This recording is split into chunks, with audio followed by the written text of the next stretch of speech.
Hi everyone, I'm Mokenino Santo and I'm the one who assigned for this report for today's video. Now we're going to start. Find the coordinates of the center, vertices, foci, and co-vertices. We have x squared plus y squared is equals to 1. As you can see, mas malaking ating y squared kaysa sa x squared natin.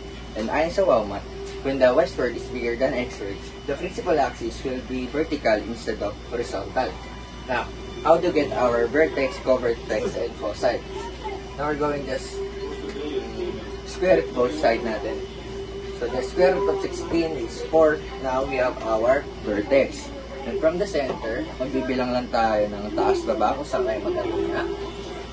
1, 2, 3, 4 sa taas. And this is our vertex. And ganoon din sa baba. Bilangan na ng 1, 2, 3, 4. This is our vertex.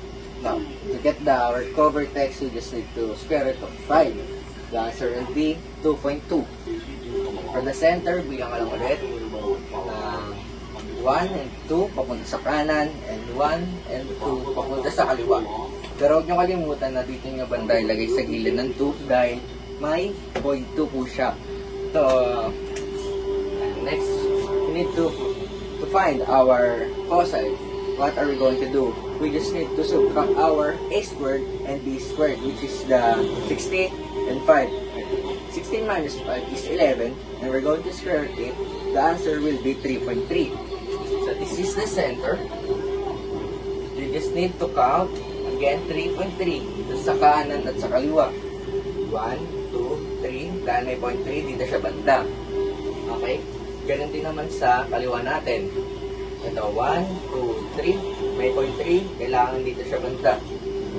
Okay? To get our locus rectum, we just need to divide our b squared and a squared.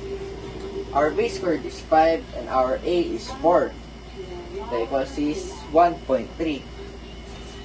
And from the center, bilangan ulit tayo ng 1, 2, 3. Ito po siya. Ang ating locus rectum. Nasa pagitan lang siya ng ating foci.